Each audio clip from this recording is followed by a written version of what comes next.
All right, let me explain it to you like I'm right there with you, as a fellow webmaster helping you set up Qwen3Coder's API.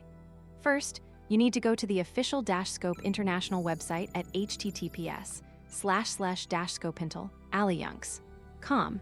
This is the global version of Alibaba Cloud's platform where Qwen models like Qwen3Coder are hosted. If you already have an Alibaba Cloud account, just log in. If not, you'll need to create one. You can register easily at https://account.alibabacloud.com/register. Once you're logged in, head over to the Scope console by visiting https://scope.console.com. This is where you'll manage your API keys. Click on API Key Management, then hit Create API Key. Give it a name, and once it's generated, copy the key somewhere safe. You'll need it to make requests.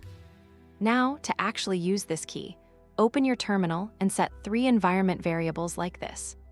Export OpenAI API key equals your API key here. Export OpenAI base URL equals https://scopintel.com/compatible mode/v1. Export OpenAI model equals Qwen3Coder plus.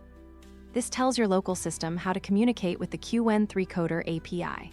If you're based in mainland China, the platform is hosted at https://scope.com, and you'll need to update the base URL accordingly.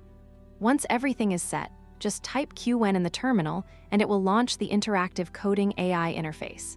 That's all. You're now connected to one of the most powerful AI coding tools out there. And hey, to make things easier, I've added all these commands in the description below so you can copy and paste them directly.